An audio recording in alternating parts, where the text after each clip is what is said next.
안녕하세요. 사연에 빠지다의 DJ 민영입니다. 오늘 사연자는 입에 담기도 추접한 사연의 한 중심에 서게 되었다는데요. 과연 어떤 사연인지 들어보시겠습니다. 오늘도 두 가지 사연 준비되어 있는데요. 끝까지 들어주실 거죠? 그럼 바로 시작해 볼게요. 구독과 좋아요 잊지 말고 꾹 눌러주세요. 안녕하세요. 저는 50대 여자입니다. 제 입으로 이런 이야기를 하게 될 날이 올 줄은 몰랐는데 생각할수록 기가 막히고 황당해서 사연을 안 보내고는 안 되겠더라고요. 지금 제 심정 같아서는 길에 지나가는 사람이라도 붙잡고 하소연을 하고 싶을 정도로 제 속이 말이 아닙니다. 저는 지난 30년이 넘는 결혼 생활 동안 혼자 살았다고 해도 과언이 아닐 정도로 외로운 결혼 생활을 유지해왔어요. 이런 이야기 해봐야 제 얼굴에 침 뱉기라는 건 알지만 해야겠네요. 저는 명백히 사기 결혼을 당했습니다. 남편과 결혼 전에 남편에 대해 들은 이야기는 순전히 다 거짓말이었어요. 저와 남편은 저희 이모의 소개로 만났어요.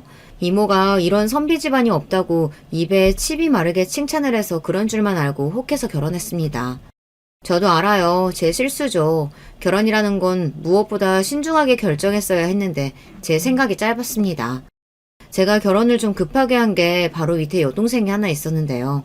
동생에게 남자친구가 있었어요. 3년 가까이 만난 남자친구인데다 동생 나이도 계속 찾아보니 남자 쪽에서 결혼을 서두르더라고요. 동생도 그 남자랑 지금 당장 결혼하고 싶다고 난리인 상황이었는데 바로 위에 언니인 제가 시집을 안 가고 있으니 부모님께서 빨리 선이라도 봐서 시집을 가라고 상하였어요. 그런 상황이다 보니 저는 등 떠밀려서라도 결혼을 해야 했습니다. 남편은 저희 친정 바로 옆 동네에 사는 집안의 둘째 아들이에요. 사남매 중 둘째로 위로 형 하나, 밑으로 남동생 하나, 여동생 하나가 있었습니다. 시부모 될 사람들이 내가 잘 아는 사람들인데 시아버지가 동네에 땅도 많고 집도 기와집에 좋아. 큰아들은 배 탄다고 결혼도 안 하고 살면서 이 나라 저 나라 돌아다닌다고 하니 얼굴 보기도 힘들대. 그래서 부모 둘 다 둘째한테 의지를 많이 한다고 하더라고. 내가 듣기론 둘째 아들이 장남이나 다름없어서 나중에 재산도 다 둘째한테 물려준다고 하더라. 20대 초반까지 도시에는 나가본 적도 없이 시골에서만 살았으니 제가 세상 물정이라고 알았겠어요. 그저 남자가 착실하고 시부모님이 돈이 좀 있다고 하니 그거면 됐다 싶어서 얼른 선자리에 나가 남자를 만났습니다. 남편을 처음 만났을 때는 다행이다 싶었어요. 저랑 1살 차이밖에 안 난다고 해서 젊을 줄은 알고 있었는데 사람이 키도 훤칠하고 인물도 나쁘지가 않은 게 괜찮더라고요. 겉으로 봐서는 멀쩡해 보이니 저는 고민할 거 없이 시집가도 되겠다 싶었습니다. 그런데 바로 그때부터가 제 인생의 비극 시작이었죠. 이모가 말한 건 다 그냥 동네에 떠도는 이야기일 뿐 사실과는 거리가 멀었습니다. 시부모님이 집이 한 채 있기는 했는데 기와집도 아니었고 당시에도 이미 70년, 80년은 된 시골집이었어요. 시부모님이 집 앞에 농사를 짓는 땅이 조금 있었는데 크게 돈이 될 정도로 좋은 땅은 아니었습니다. 그냥 시골에서는 흔한 보통 집안이었죠. 거기다가 그렇게 점잖은 선비 집안이라고 칭찬을 하더니만 그 말도 틀린 말이었어요. 알고 보니 시어머니가 남편의 친엄마가 아니더라고요. 동네 사람들한테 들은 이야기인데 시아버지가 젊어서부터 조강지처를 놔두고 바람을 피워 둘째 부인을 둔 거라더군요. 시아버지께서는 30년 넘게 두 집을 오가며 살림을 하셨고 남편과 바로 위에 큰형을 낳아주신 친어머니는 몇 년 전 돌아가셨답니다. 그래서 둘째 부인이 이 집에 들어와 조강지처 흉내를 내는 거였어요. 당시에 시골에서는 그런 일이 흔하게 있었다고 해도 저희 시댁이 그런 집안일 거라고는 상상도 못했습니다. 왜 옛말에 바람은 유전이라고 아버지가 바람 피우면 그 집 아들이 똑같이 닮는다고들 하잖아요. 진작에 시아버지께서 두 집 살림을 하고 다니는 분이라는 걸 알았다면 남편과의 결혼을 고민했을 거예요. 제 남편도 시아버지처럼 구는 꼴을 볼 수 없으니까요. 더군다나 저는 결혼하자마자 시댁에 들어가 살았기 때문에 시집살이까지 해야 했어요. 물론 시아버지께서 따로 집 얻어줄 돈이 없으니 들어와 살라고 하신 거긴 하지만 만약 남편이 친자식이 아니라는 걸 미리 알았다면 어떻게든 핑계를 만들어서라도 시댁에 들어가지 않았을 거예요. 결혼해서 시댁에 살면서 제가 좀 많이 힘들었거든요. 저 혼자 6식구 살림을 다 도맡아 했어요. 새벽부터 일어나 밥 차리고 남편 출근시키면 곧바로 시부모님 농사일 돕고 또 밥하고 시누이랑 시동생 빨래까지 하며 한시도 못 쉬고 그러고 살았습니다. 제가 결혼할 당시에 남편 아래 아직 미혼인 남동생 하나, 여동생 하나 둘이 있었거든요. 둘 다 둘째 어머니인 현 시어머니께서 낳은 자식들이었죠. 제가 시어머니께서 둘째 어머니라는 걸 알기 전부터 좀 이상했던 게 시어머니께서 유난히 남편을 천대하기는 했어요. 남편이 무슨 말만 하면 무시를 하더라고요. 한 번은 그런 적이 있었습니다. 시아버지께서 농사를 지으시다 허벅지 주변에 수포 같은 게 잔뜩 생겨서 아프다고 하시더라고요. 남편이 보자마자 대상포진 같다고 얼른 병원에 가자고 했습니다. 에이, 대상포진이면 아버지 저렇게 식사도 못하셔. 봐, 밥만 잘 드시잖아. 밭에서 벌레 물린 거 아니야? 벌레 물렸다고 저렇게 수포 생길 리가 있어? 대상포진 맞다니까. 아버지, 얼른 저랑 병원 가요. 시아버지의 허벅지를 보고 남편과 시동생이 티격태격하니 시어머니께서는 기다렸다는 듯 시동생 편을 드시더니 남편에게 무안을 주시더라고요. 고등학교도 다니다가 그만둔 놈이 뭘 한다고 하는 척이야. 셋째 말대로 이거 밭에서 일하다가 벌레 물린 거니까 약 바르고 하루 쉬시면 괜찮아질 거야. 그때는 시어머니가 남편의 친엄마가 아니라는 걸 몰랐을 때다 보니 저는 듣는 내내 기가 막혔습니다. 세상에 뭐 저런 엄마가 다 있나 싶더라고요. 그때야 아들이라면 엄마들이 다 쩔쩔매면서 떠받다 들던 때였는데 아무래도 이상하다 싶었죠. 그런데 시아버지께서 대상포진이 맞았습니다. 괜히 시동생과 시어머니 말대로 약만 바르고 집에 계셨다가 다음날 증상이 더 심해지셔서 남편이 출근도 못하고 시아버지를 업고 병원에 달려갔어요. 아이고, 우리 둘째 아들 아니었으면 죽을 뻔했네. 셋째랑 당신은 알지도 못하면서 무슨 벌레 물린 거라고 설레발을 치고 있어. 계속 모르고 약만 발랐으면 큰일 날 뻔했잖아. 금방이라도 죽을 것 같다고 소리를 지르시던 시아버지는 병원에 가자마자 대상포진 진단을 받고 치료를 받고 오시고는 금방 나아지셨습니다. 시아버지는 이게 다 남편 덕이라고 시어머니와 시동생을 나무라셨어요. 둘째 너는 어쩜 딱 보고 대상포진인 줄 알아? 우리 둘째 똑똑하네. 그게 어머니께서 돌아가시기 전에 대상포진으로 며칠 동안 고생하시던 게 기억나서요.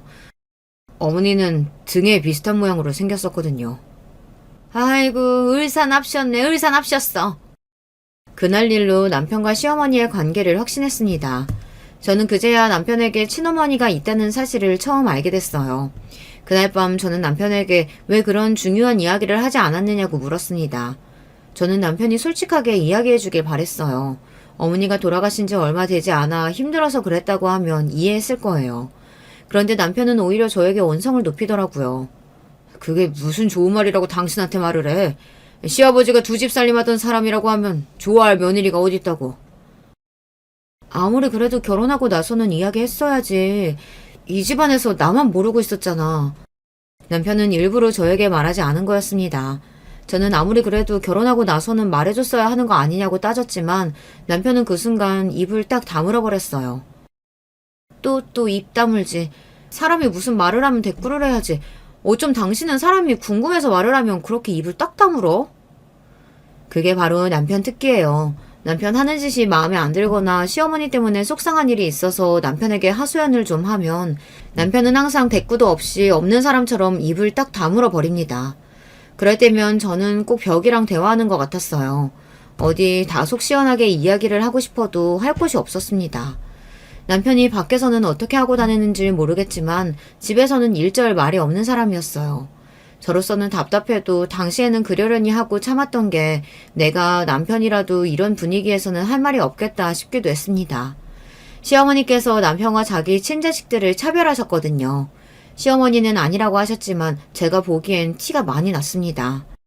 남편은 동네의 작은 조경회사에서 조경일을 했었는데요.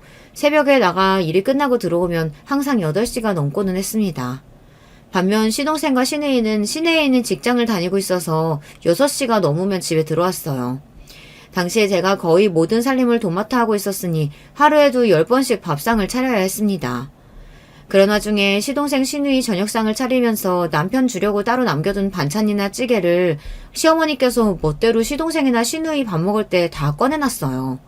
한두 번은 저도 모르고 있다가 남편이 퇴근하고 와서 저녁 차리려고 하면 제가 남겨둔 반찬이랑 찌개가 어디에도 없더라고요. 어머니, 그이 오면 주려고 찌개랑 반찬 냉장고에 넣어뒀었는데 혹시 못 보셨어요? 분명 넣어뒀었는데 없네요. 그거야 애들 퇴근하고 왔을 때 저녁으로 줬지. 시어머니는 뻔뻔하게 얼굴 표정 하나 안 변하고 자기 자식들에게 다 줬다고 말했습니다. 그 반찬이랑 찌개는 그이 주려고 따로 빼둔 건데 다 시동생이랑 시누이한테 주시면 어떡해요. 영우 씨 지금 퇴근하고 와서 씻고 있는데 당장 먹을 게 하나도 없어요. 어머, 너는 애가 왜 그렇게 손이 작니? 그러게 좀 많이 찌개 놓으면 될걸. 몰라. 네 남편 먹을 거니까 지금이라도 얼른 해서 주면 되지. 정 먹을 거 없으면 라면이나 하나 끓여줘. 세상에 어쩜 저렇게 티를 내는데 제가 어떻게 모를 수가 있겠어요. 아무리 친자식이 아니라고도 그렇지 20년 넘게 옆에서 지켜봤는데 먹는 거 가지고 저렇게 추잡하게 구니 저까지 다 기분이 나쁘더라고요. 저도 남편한테 정이 많은 건 아니지만 시어머니께서 그럴 때 보면 남편이 안쓰러웠어요. 저렇게 사랑을 못 받고 커서 아내인 나한테도 무심한 건가 싶더라고요. 남편은 저에게 무관심해도 너무 무관심했어요. 결혼 전에야 선자리에서 만나서 반년 만에 결혼했으니 가까워질 시간이 없다 치지만 결혼까지 했는데도 영 저에게 살갑게 대하지 않았습니다. 더군다나 남편이 조경 일을 하다 보니 다른 지역으로 출장을 가는 일도 많았어요. 특히나 섬이나 아예 다른 지역으로 가게 되면 한 달씩 집에 안 들어올 때도 있었는데요. 그럴 때면 저 혼자 시댁에서 외톨이나 다름없었습니다. 그러던 중 정말로 외톨이가 되어버리고 만 사건이 있었어요. 시동생이 결혼하겠다고 여자를 데려왔어요. 시동생은 남편보다 1살 어려서 저랑 동갑이에요. 당시에는 시동생이 좀 늦은 결혼이었는데 시동생보다 5살이나 어린 여자를 데리고 왔더라고요. 그런데 저와 달리 동서될 사람 나이가 어려서 그런지 애교도 많고 성격도 싹싹했어요. 저와 다르게 사랑을 많이 받고 자란 티가 났습니다. 시어머니에게도 보자마자 어머니 어머니 하면서 애교 있게 부르면서 잘하더라고요. 안 그래도 시어머니께서 자기 친자식들만 끼고 도시는 와중에 동서까지 들어오면 저는 찬밥 심세했게 뻔했죠. 그러던 어느 날이었습니다. 시아버지께서 저를 부르시더니 할 말이 있다고 하시더라고요. 셋째씩 날짜 잡혔으니까 너희는 집 구하는 대로 나가라. 둘째한테도 말해뒀으니까 아마 이번에 오면 집 구한다고 할 거다. 저는 이게 무슨 소리인가 했습니다. 난생 처음 듣는 소리였어요. 아버님, 그게 무슨 말씀이세요? 뱃속에 애도 생겼는데 갑자기 그러시면 저희 세 식구 어디로 가요? 애도 생겼으니까 나가라는 거지. 도대체 언제까지 이 좁은 집구석에 얹어서 살 거야? 저는 시부모님의 말씀에 어안이 벙벙했습니다. 결혼해서 시댁에 들어와서 살아야 한다고 했을 때는 당연히 달갑지 않았었지만 당시에 이미 시댁에 들어와 산 지 3년이 다 됐을 때였어요. 거기다가 아이도 임신했을 때였고요. 남편이 벌어오는 돈은 항상 시아버지께 생활비로 다 내놓았고 저에게 용돈 정도 줬었기 때문에 일절 모아둔 돈이 없었습니다. 그럼 당장 집 구할 돈이라도 아버님께서 주셔야죠. 지금까지 그이가 벌어온 돈 다 아버님께 드렸는데 저희가 무슨 돈이 있어서 나가요. 지금까지 시부모님께 불만이 없었던 건 아니지만 며느리로서 시부모님께 또박또박 돈 가지고 따질 수 없어서 참고 있었던 거예요. 그런데 시동생이 결혼해서 당장 들어와야 한다고 저희더러 갑자기 나가라고 하시니 기가 차더라고요. 어허, 이게 다 무슨 소리야? 내가 받은 건 너희가 우리 집에 얹혀 사니까 당연히 생활비조로 받은 거지. 내가 그 돈을 왜 줘? 부모 자식 사이에 이런 경우는 또 처음 봤습니다. 저희 친정에서는 아무리 사정이 좋지 않아도 자식들한테 힘든 일이 있으면 어떻게 해서든 도와주시려고 하세요. 그런데 시부모님은 지금까지 3년 동안 남편이 벌어다 온 돈을 다 가져가시고는 이제 와서 그건 당연한 돈이라고 하시면서 빈몸으로 나가라고 하시더라고요. 그날 저는 결혼하고 처음으로 남편이 얼른 돌아오길 기다렸습니다. 그동안 한 번도 외지로 떠난 남편을 기다려본 적이 없었는데 그날은 한시라도 빨리 남편이 돌아왔으면 싶더라고요. 그런데 제가 믿을 사람을 믿었습니다. 남편은 시아버지에게 따질 생각이 없었어요. 역시나 입을 꽉 다물고는 한마디도 하지 않고 그대로 짐을 싸더라고요. 저에게도 짐을 싸서 당장 친정에 가 있으라고 했어요. 왜 아버님한테 아무 말도 안 해? 당신 돈 있어? 돈 있어서 지금 나가겠다는 거야? 내가 돈이 어딨어. 나는 당분간 부산 숙소에서 지낼 테니까 당신은 친정에 가 있어. 내가 돈 구하는 대로 붙여줄 테니까. 남편은 말도 안 되는 소리를 짓거렸습니다. 본인은 어차피 일하느라 부산에서 지내고 있으니 계속 부산에 있겠답니다. 시부모님께 쫓겨나듯이 나가는 마당에 이제는 부부가 떨어져 살자네요.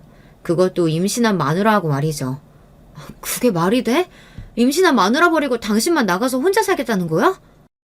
안 그래도 시부모님의 갑작스러운 통보에 혼란스러운 와중에 남편의 행동에 분노가 들끓었습니다.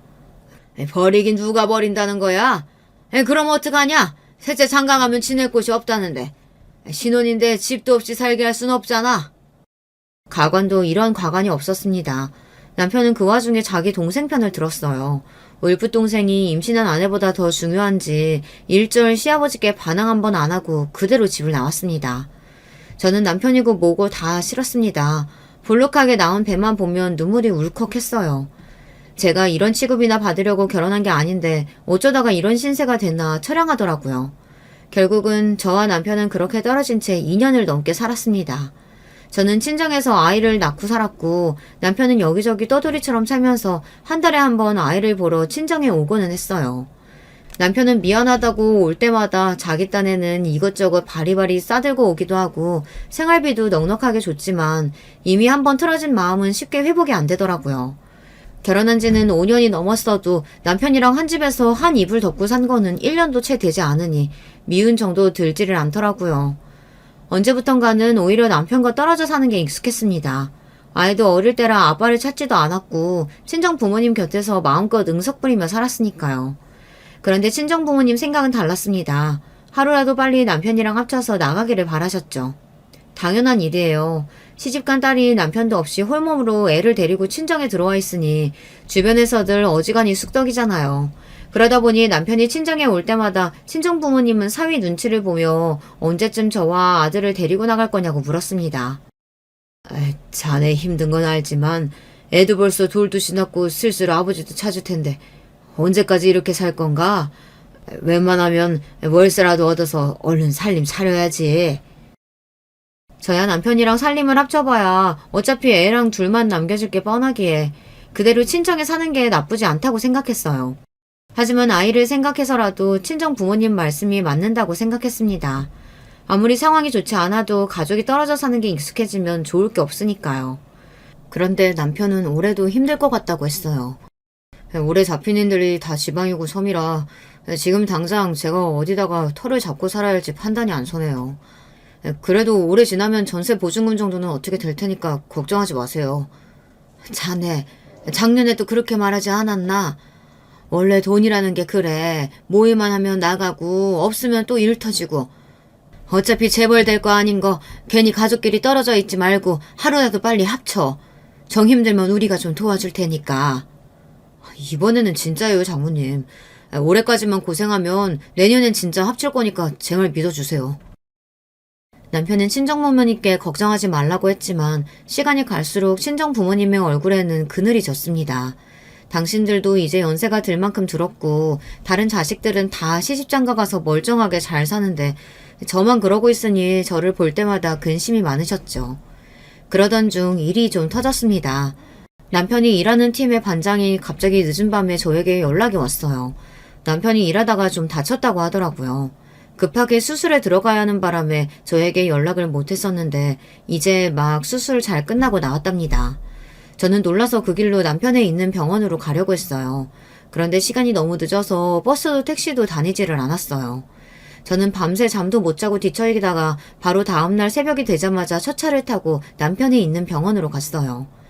그런데 그곳에서 믿을 수 없는 광경을 보고 말았습니다. 글쎄 남편 병실에 웬 여자가 있더라고요. 처음엔 같이 일하는 사람인가 혹은 반장이라는 사람과 아는 사이인가 수만 가지 생각을 했습니다. 그런데 잠시 뒤 그 여자가 누군지 바로 알 수 있었습니다. 자기야, 수술 잘 끝났다는데 왜 이렇게 힘이 없어. 얼른 일어나서 죽 좀 먹어봐. 당신이 기운을 차려야 내가 살지. 당신 이러고 있으면 난 어떡하라고. 분명 여자는 남편에게 자기야라고 불렀습니다. 그리고 남편도 여자에게 세상 다정한 목소리로 걱정하지 말라고 했어요. 아이, 이가 수술 별거 아니야. 며칠 입원만 하면 된다는데 뭘 걱정해. 그러자 금세 얼굴에 웃음을 띤 여자가 남편의 볼에 입술까지 맞추고 얼굴을 쓰다듬었어요. 저는 그 모습을 보자마자 눈이 휙 돌았습니다. 앞에 보이는 게 없었어요. 당신 지금 뭐 하는 거야? 인연이 누군데 당신을 자기라고 불러? 그때는 제가 너무 뭘 몰랐습니다. 남편에게 딴 년이 있다는 사실을 알았을 때 조용히 모르는 척하고 있다가 두 년놈들이 더러운 짓을 하는 걸 다 증거로 잡아 그때 헤어졌어야 했는데 당시에는 제가 힘이 넘치고 젊을 때라 몸이 먼저 나갔습니다. 그대로 상간녀연에게 달려든 저는 그녀 머리끄댕이부터 잡았어요. 너 뭐야? 뭐 하는 년인데 저 자식인 남자한테 붙어서 그 더러운 입술을 비비고 있어! 당신 뭐야? 뭔데 이래? 이 손 안 나? 저도 저였지만 그 상간녀년도 힘이 얼마나 좋은지 자기 잘못도 모르고 똑같이 제 머리끄댕이를 잡았습니다. 저와 상간녀는 그대로 서로의 머리끄댕이를 잡은 채 병실 바닥을 구르고 굴렀어요. 간호사들이 와서 말리지 않았으면 아마 둘 다 머리가 다 뽑히고 말았을 거예요. 남편과 제가 사는 꼴을 보고 주변에서 별의별 말들이 많았습니다. 아무리 돈을 버는 게 중요해도 부부가 그렇게 오랫동안 떨어져서 살면 분명 남자가 딴짓 한다고요. 심지어 친정언니와 엄마까지도 그런 소리를 했어요. 세상에 여자 싫다는 남자가 어딨어. 몇 달씩 떠돌이처럼 여기저기 돌아다니는데 딴짓거리 안 할 리가 있냐? 너랑 둘이 죽고 못 사는 사이도 아니고. 그러니까 빨리 집 구해서 둘이 합치고 제부도 그 일 말고 다른 일 좀 알아보라고 해. 그래, 애 금방 커. 빨리 집 구해서 정착해야지. 언제까지 이렇게 집도 절도 없이 살 거야? 가족들이야 저를 걱정해서 하는 말이라는 거야 알지만 남편과 애초에 정이 없어서 그런지 저는 남편이 나가서 뭘 하고 다니든 상관없었어요. 그런데 막상 제 눈으로 이런 거지 같은 광경을 목격하고 나니 기분이 더럽기는 더럽더군요. 저는 그 길로 상간녀년을 병원에서 쫓아냈습니다. 상간녀는 안 가겠다고 버텼지만 남편도 간호사들 눈치가 보였는지 그만 소란 떨고 돌아가라고 여자에게 호통을 치더라고요. 그러자 상간녀년이 꼬리를 내리고 돌아갔어요. 그년이 돌아가자마자 저는 병실 침대에 누워있는 남편을 취조하기 시작했습니다. 하다하다 이제 바람을 펴? 당신이 이러고도 우리 윤석이 아버지라고 할 수 있어? 오라, 당신 설마 저 년이랑 둘이 살림 차려서 살려고 나한테는 그렇게 떨어져서 살자고 그런 거야? 그런 거 아니야. 저 여자랑 절대 그런 사이 아니고 그냥 우리 숙소 근처에서 식당하는 여잔데 보는 남자마다 다 저렇게 자기자기 하면서 꼬리치고 다니는 여자야. 남편은 제가 제 두 눈으로 똑똑히 봤는데도 아니라고 딱 잡아댔습니다. 그냥 혼자 살면서 식당하는 여잔데 원래가 남자만 보면 저러고 다닌답니다. 저는 기가 막혔어요. 남편은 저를 바보로 아는 것 같았습니다. 나 당신이랑 우리 윤석이 위해서 늦게까지 일하다가 다친 거야. 우리 셋이 살집 구하려고. 이제 거의 다 왔어. 내가 퇴근하면 바로 올라가서 처가 근처에 집 구할 거니까 나만 믿어. 이제 와서 집을 구하겠다고? 뻔뻔한 게 당신 아버지랑 똑같구나. 바람을 피웠으면 당장 무릎이라도 꿇고 사과부터 해야지. 내가 이 두 눈으로 다 봤는데 아니라고 잡았대? 얼마 전까지도 집 구할 돈이 없다고 말하던 남편이 그날은 자기도 똥줄이 타는지 병원에서 퇴원하는 대로 곧장 집을 구하겠다고 하더라고요. 저는 남편과 1분 1초도 더 마주보고 앉아 있고 싶지 않았습니다. 그래서 그대로 친정으로 돌아와 버렸어요. 병원에서 며칠 더 입원해야 해서 보호자가 있어야 한다고 했지만 도저히 그럴 마음이 들지 않았어요. 그 더러운 상간녀년이 있는데 제가 뭐하러 거기 있나 싶더라고요. 저는 그 길로 친정에 돌아와 병원에서 있었던 일들을 모두 다 친정 부모님께 이야기했어요. 그리고 무조건 남편과 이혼하겠다고 이야기했습니다. 저로서는 당연한 결정이었어요. 지독하게 사랑해서 한 결혼은 아니었지만 그래도 5년 가까이 자식까지 낳고 살면서 외롭고 힘든 시기가 있었어도 저는 남편 하나 믿고 여기까지 왔습니다. 남편도 없이 시부모님께 모진 구박을 받은 것도 모자라 애만 딸랑 데리고 친정에 들어와 산 지도 2년이에요. 제가 홀로 고군분투하고 있을 때 남편이라는 인간은 딴 년이랑 붙어서 시시덕거렸다는 사실을 알게 됐는데 어떻게 그런 인간이랑 살을 붙이고 살겠어요. 그런데 친정 부모님의 반응이 충격적이었습니다. 제 이야기를 다 들으시고는 친정 부모님은 이혼은 절대 안 된다고 하셨어요. 이혼이라니? 너 제정신이야? 집안 망신을 시켜도 유분수가 있지. 이혼은 절대 안 돼. 그래, 자식이 버젓이 있는데 부모가 이혼하면 저 어린 건 어떻게 살라고. 신서방이 절대 바람 아니라고 했다며. 괜히 아픈 사람 자극해서 일 키우지 말고 신서방이 집 구하는 대로 같이 나가서 살아. 부부는 원래 지지고 볶으면서 한 입을 덮고 자는 거야. 제가 잘못 생각해도 한참을 잘못 생각했더군요. 우리 부모님만큼은 당연히 제 편일 줄 알았는데 아니었어요. 이혼만은 절대 안 된다고 하셨습니다. 그 인간이 아무리 아니라고 해도 난 못 믿어. 내가 분명히 이 두 눈으로 봤다니까? 둘이 자기자기 하면서 어쩔 줄 모르는 거? 난 이혼할 거야. 저는 억울하고 속상해서 눈물이 다 났습니다. 저는 끝까지 이혼하겠다고 울분을 토해냈어요. 그런데 부모님은 제 말을 들어주지 않았습니다. 말 같지도 않은 소리 하고 있네. 내가 너 이혼하는 걸 보려고 지금까지 참고 데리고 산 줄 알아? 네 일은 내가 알아서 할 테니까 그런 줄 알아. 이혼만은 절대로 안 된다고 우기시던 친정아버지는 심지어 남편에게 직접 전화까지 해서 당신이 가진 돈이 있으니 당장 집 구하는 데에 보태서 저를 데리고 나가라고 하셨답니다. 이래서 부부가 떨어져 살면 안 되는 거야. 별거도 아닌 일로 서로 오해 생기잖아. 내가 가진 돈 싹 다 줄 테니까 지금 당장 집부터 구해. 알겠나? 네, 장인어른. 제가 설마 제 새끼 놔두고 그런 파렴치한 같은 짓을 하겠어요. 절대 아닙니다. 장인어른께서 도와주시면 제가 곧바로 집 얻어서 애들 엄마랑 우리 윤석이 데리고 나올게요. 세상에 믿을 사람 없다더니 저는 친정부모님께마저 버려졌어요. 친정부모님은 딸내미 이혼녀 되는 게 싫어서 그런 더러운 놈이랑 살라고 하셨어요. 그때가 아마 제 인생에서 가장 힘들었던 시기인 것 같아요. 남편도 부모님도 누구 하나 진심으로 저를 위하는 사람이 아무도 없다는 사실에 저는 절망해서 아무런 의욕조차 없었어요. 그런 저에게 하나 남은 건 집이었습니다. 정말 제가 이혼이라도 하겠다고 할까봐 겁이 나기는 했는지 남편은 그동안 모은 돈을 다 내놓았어요. 그 돈이랑 친정아버지께서 도와주신 돈까지 하니까 못해도 전망 좋은 동네에 간단하게 농사 지을 수 있는 땅까지 있는 집 정도는 살 수 있겠더라고요. 저는 복잡한 생각 같은 건 다 떨쳐내자 싶어 아들을 데리고 다니며 여기저기 좋은 집을 보러 다녔습니다. 그리고 남편과 친정아빠 돈으로 제가 원하는 동네에 원하던 집을 덜컥 사버렸어요. 인간에게 대인 마음을 이 좋은 집에서 아들과 치유하자 싶었거든요. 그럴 수밖에 없었던 게 남편이라는 인간은 개차반 중에 개차반이었어요. 저나 친정부모님 앞에서 바람 같은 거 피운 적 없다고 그렇게 딱 잡아떼던 인간이 알고 보니 바람 피우는 게 일상이더라고요. 한 번은 여름 휴가라 남편이 집에 온 적이 있었는데요.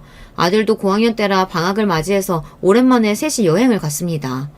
남편이야 워낙 전국 여기저기를 돌아다니는 사람이다 보니 좋은 곳을 많이 알더라고요. 오랜만에 온 남편이 아들을 데리고 물놀이도 하고 낚시도 같이 해주는데 그 모습을 보니 저도 마음이 좋았습니다. 저에게는 나쁜 남편이라도 아들에게는 좋은 아버지일 수 있으니까요. 남편과 아들이 물놀이를 하고 둘이 샤워를 하러 들어갔어요. 저는 아무렇게나 벗어둔 남편의 옷과 가방을 정리했습니다. 그러던 중 보지 않았으면 좋았을 걸 보고야 말았어요. 남편 가방 앞주머니에 작은 수첩이 하나 있더라고요. 저는 이게 뭔가 싶어서 수첩을 열어봤습니다. 그런데 수첩에는 알 수 없는 이름들과 전화번호, 주소가 가득 적혀 있더라고요. 본, 홍디귿, 송이응, 369-3987, 밀양 달콤 디귿, 2-999-1003? 이게 다 뭐야? 무슨 이름이 이래? 저는 수첩을 유심히 노려보다 도저히 무슨 뜻인지 이해가 안 돼서 한참을 멍하니 있었습니다.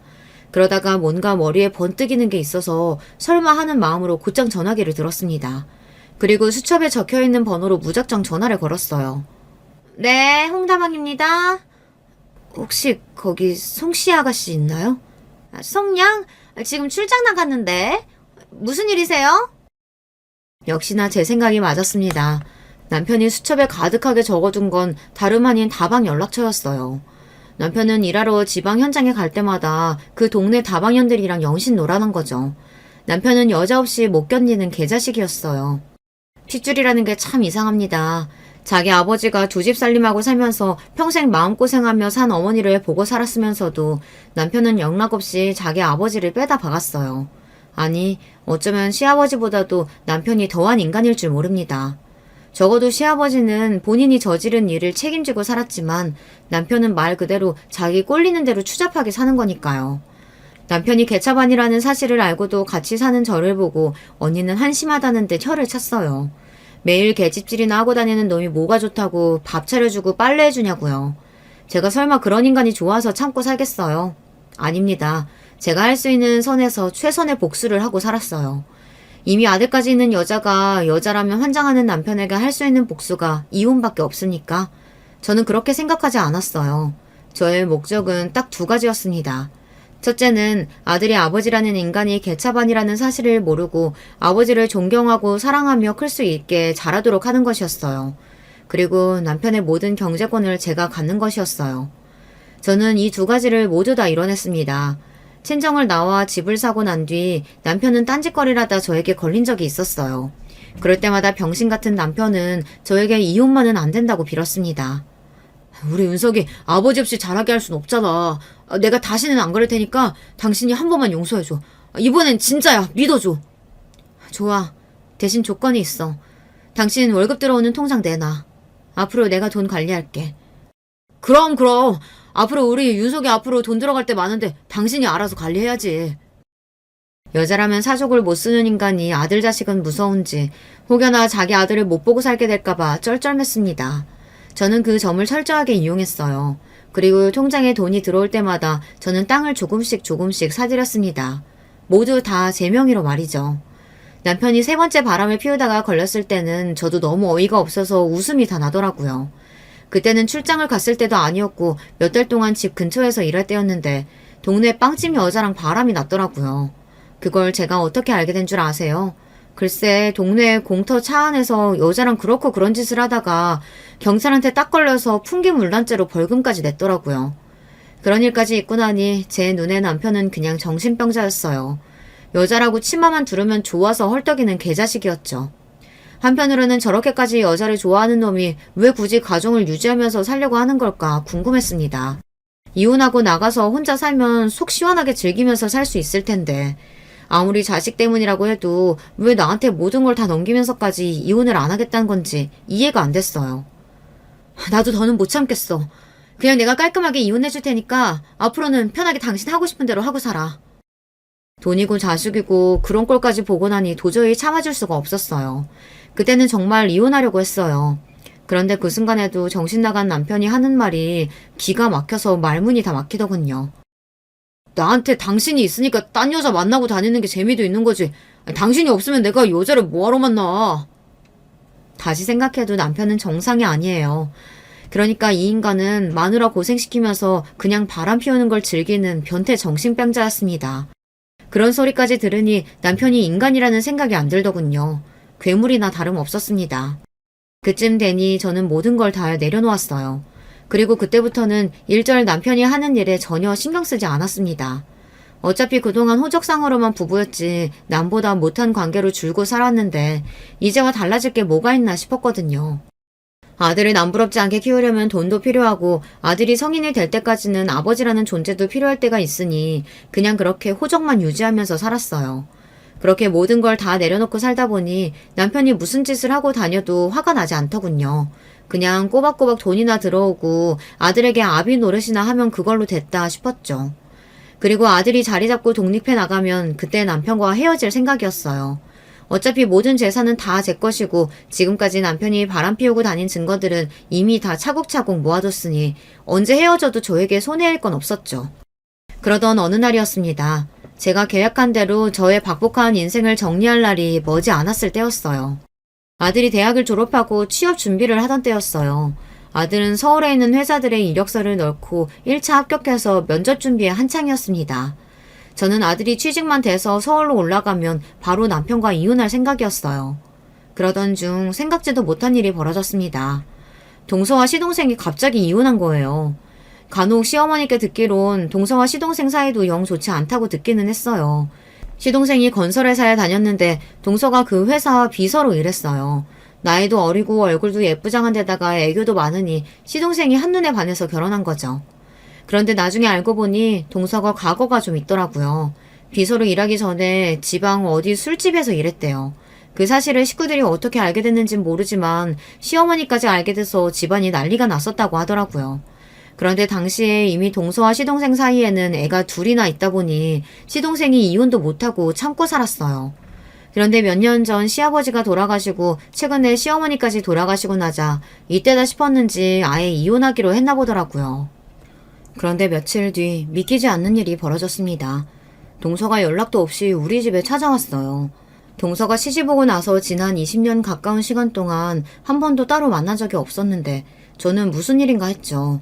그런데 동서가 저를 찾아온 이유는 충격적이었습니다. 동서는 집에 들어오자마자 다짜고짜 저에게 따지기 시작했어요. 신상규, 이 인간 어디 갔어요? 내 전화도 안 받고 도대체 어디 갔냐고요? 동서는 잔뜩 흥분한 얼굴로 제 남편 이름까지 부르며 찾고 있었습니다. 저는 기가 막혀서 동서의 앞을 가로막았어요. 동서, 지금 뭐 하는 거야? 아무리 생각이 없어도 그렇지 누가 시숙 이름을 그렇게 함부로 불러? 그때였습니다. 동서는 오히려 제 말에 더 기가 막히다는 듯 코웃음을 치더니 저를 쏘아봤어요. 형님은 여전히 순진하시네요. 아직도 모르고 계셨어요? 제가 왜 이혼당했는지. 형님, 모르시면 똑똑히 들으세요. 저 시숙과 연인 사이예요. 그래서 남편하고도 이혼한 거고요. 그러니까 지금 당장 말해요. 신상규, 이 인간 어디 갔어요? 바람 피울 정도로 양심이라고는 없는 연놈들은 원래 다들 그렇게 뻔뻔하고 당당한 건가요? 동서는 마치 자기 남편을 찾으러 오기라도 한 것처럼 제 앞에서 당당하게 굴었습니다. 미친년, 여기가 어디라고 감히 쳐들어와서 네가 내 앞에서 그 미친놈을 찾아?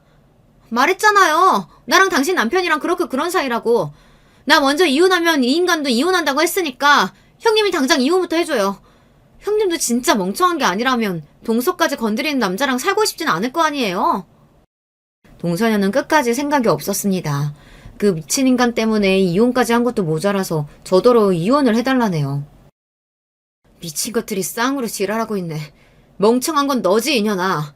새끼까지 버리고 이혼하면서 그런 새끼랑 또 살고 싶니? 그거야 형님같이 사랑 못 받아본 여자들이나 하는 소리죠. 규상씨가 형님한테는 손 하나 까딱 안 해도 나하고 있을 땐 돌쇠가 따로 없어요. 우리가 서로 얼마나 사랑하는데요.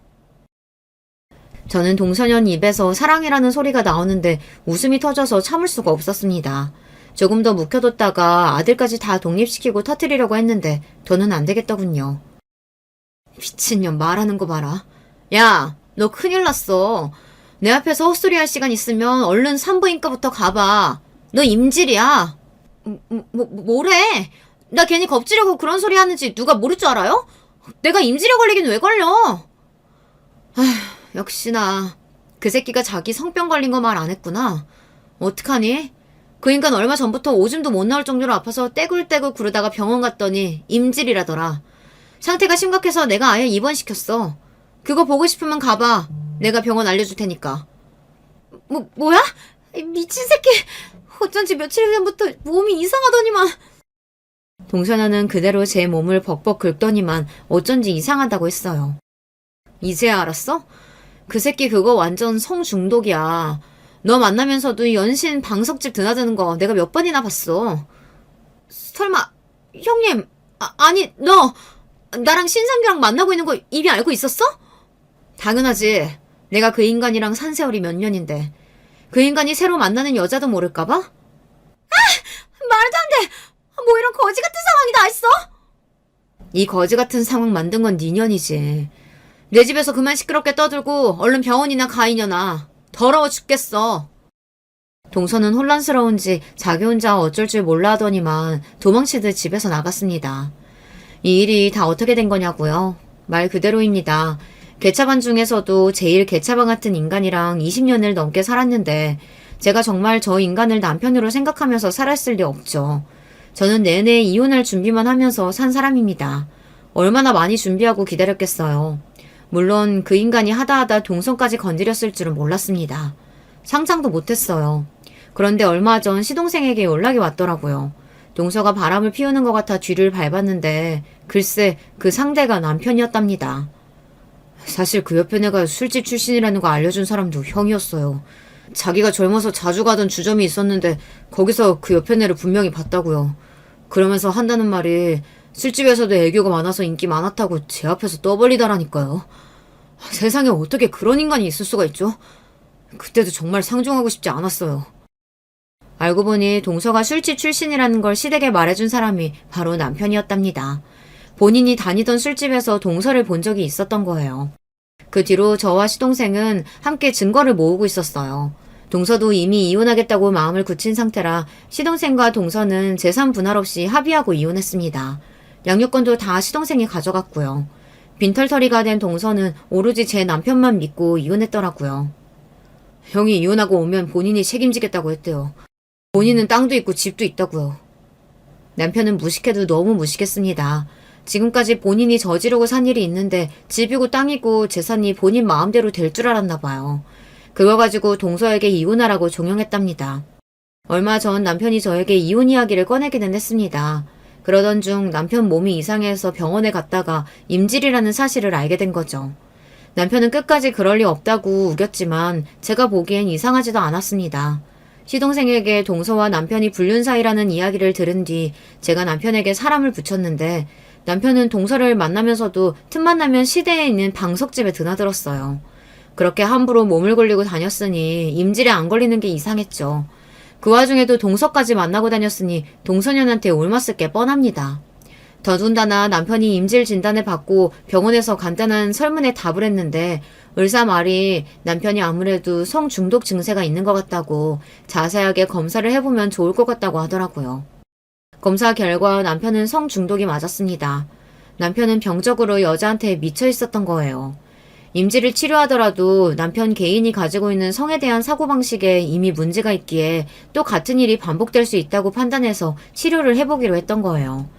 제가 동서에게 남편의 이야기를 하고 난 뒤 동서가 정말로 남편이 있는 병원에 찾아갔었나 봐요. 동서는 남편에게 찾아가 멱살을 잡고 난리를 쳤답니다. 네가 감히 나를 속여? 너같이 더러운 인간 때문에 내가 임질까지 걸리고 이혼까지 당한 것도 모자라서 네 마누라한테 소장까지 받았어. 앞으로 어떻게 책임질 거야? 제가 동서에게 상간녀 소송 소장을 보냈어요. 이미 증거가 수두룩하기에 동서가 빠져나갈 방법은 없었습니다. 책임은 무슨 책임이야. 실직한 주제에 좀 놀아줬더니 이게 어디서 기어올라? 너 같은 년 필요 없으니까 다시는 찾아오지 마. 남편은 자기 몸이라면 끔찍한 사람이에요. 그 전까지는 자신의 문란한 사생활에 대해 전혀 부끄러워하지 않았지만 자기 몸이 아프고 병들고 보니 후회가 되기는 하나 봐요. 동서에게도 다시는 찾아오지 말라고 소리를 질렀답니다. 여보, 내가 진짜 잘못했어. 내가 치료하고 나오면 앞으로 평생 당신만 바라보고 잘할 테니까 나 좀 용서해줘. 그리고 우리 아들한테 나 임질 때문에 치료 중이라고 말하면 안 돼? 인간이 한심해도 어쩜 저 정도로 한심할 수가 있을까요? 저는 남편의 멍청함에 혀를 끌끌 찼습니다. 용서? 웃기고 있네. 내가 이날만을 얼마나 기다렸는데 용서는 용서야. 치료 핑계로 자꾸 날짜 미루지 말고 제대로 붙어. 제 입에 담기도 흉한 이 이야기가 사실입니다. 제가 지난 25년 동안 호적상 부부로 살았던 인간이 바로 그런 괴물 같은 인간이었어요. 그 이후로 어떻게 됐냐고요? 저는 남편이라고 부르고 싶지도 않은 그 인간과 이혼하고 잘 살고 있습니다. 아들은 이미 미성년자가 아니기에 조정할 내용이 없어서 금방 소송이 끝났어요. 저는 일절 재산 분할 없이 몽땅 다 제가 가져왔습니다. 집이며 땅이며 다 제 명의이기도 했고 이혼 사유가 명백히 남편의 유책으로 인한 소송이었기에 오래 걸리지도 않았어요. 특히나 상간녀가 동서였다는 사실이 재판에 크게 작용했죠. 저는 그리고 진작 남편에게 이야기했습니다. 혹여나 재산 분할 어쩌고 토를 달면 그 즉시 아들에게 지금까지 남편이 저지른 만행에 대해 다 이야기하겠다고 했어요. 남편은 다른 건 몰라도 자기 아들만큼은 끔찍하게 생각하니까요. 제가 남편에게 말은 그렇게 했어도 사실 아들에게 남편이 저지른 만행에 대해서 전부 다 이야기할 생각은 없었어요. 저에게는 세상 쓰레기 같은 인간이었어도 어찌됐든 아들에게는 아버지니까요. 정확한 이혼 사유에 대해서는 아들에게 이야기하지 않았습니다. 시동생도 아이들에게는 동서와 남편의 일에 대해 이야기하지 않았거든요. 언젠가 아이들이 알게 될 수도 있지만 어떻게든 평생 모르게 하고 싶어요. 저는 이혼 후 집과 땅 모두 정리해 얼마 전 아들이 있는 서울로 올라왔습니다. 남편과 이혼 사실에 아들이 많이 놀라긴 했지만 아들도 성인이다 보니 저의 결정에 존중해줬어요. 저는 현재 어느 때보다 행복한 시간을 보내고 있습니다. 50년 넘게 산 세월 중에 지금처럼 속이 편안한 시간은 처음인 것 같아요. 반면 남편은 지난 세월 본인의 업보를 치르는 중입니다. 남편은 현재 지자체에서 운영하는 중독치료센터에 들어가 있어요. 성병에 걸린 이후 치료를 하고 나서도 후유증이 심해서 고생 중이라고 하더라고요. 요도염이 심해져서 전립선 기능에 문제가 생겨 아직도 치료 중이라고 합니다. 가끔 남편에게 한두 번 전화가 와서 알게 된 건데 저는 듣고 싶지 않아서 다시는 전화하지 말라고 했습니다. 남편이 아들과 따로 연락하고 싶어 하는 건 같았지만 치료센터에서 나온 이후에 연락하라고 했어요. 아들은 남편의 문란한 사생활에 대해 전혀 모르고 있는데 갑자기 치료센터에 있다고 하면 충격을 받을 테니까요. 제 주변 지인들은 저를 이해 못해요. 그런 인간 뭐가 불쌍하다고 굳이 왜 자식 앞에서 체면을 차려주냐고요. 아들도 다 컸는데 그냥 다 솔직하게 이야기하라고 합니다. 한 가족이고 자식이니 현실을 알아야 한다고요. 여러분의 생각은 어떠세요? 지금까지 결혼 생활 동안 남편이 저에게 저지른 만행들을 아들이 알게 하는 게 정말 잘하는 짓일까요? 저는 아니라고 생각합니다. 하지만 만약 제 생각이 틀린 거라면 어떡하죠? 아들도 남편과 같은 남자이니 자신의 아버지가 그런 사람이었다는 걸 아는 게 나은 걸까요? 여러분의 의견 댓글로 남겨주시면 읽어보고 참고하도록 하겠습니다.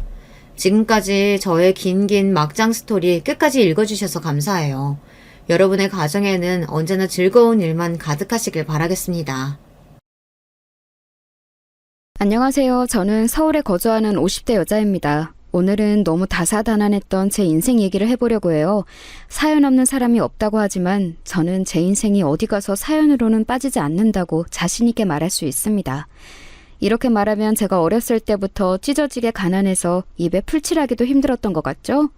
놀랍게도 전혀 아니랍니다. 저는 아주 부유한 집안에서 태어났어요. 정확히 말하면 증조 할아버지 때부터 부유했다고 해요. 사장님, 좋은 아침입니다. 오늘은 거래처에 볼 일이 있으시다고 들었어요. 거기로 바로 안내하겠습니다. 아빠는 출퇴근도 기사 아저씨가 해줄 정도였습니다.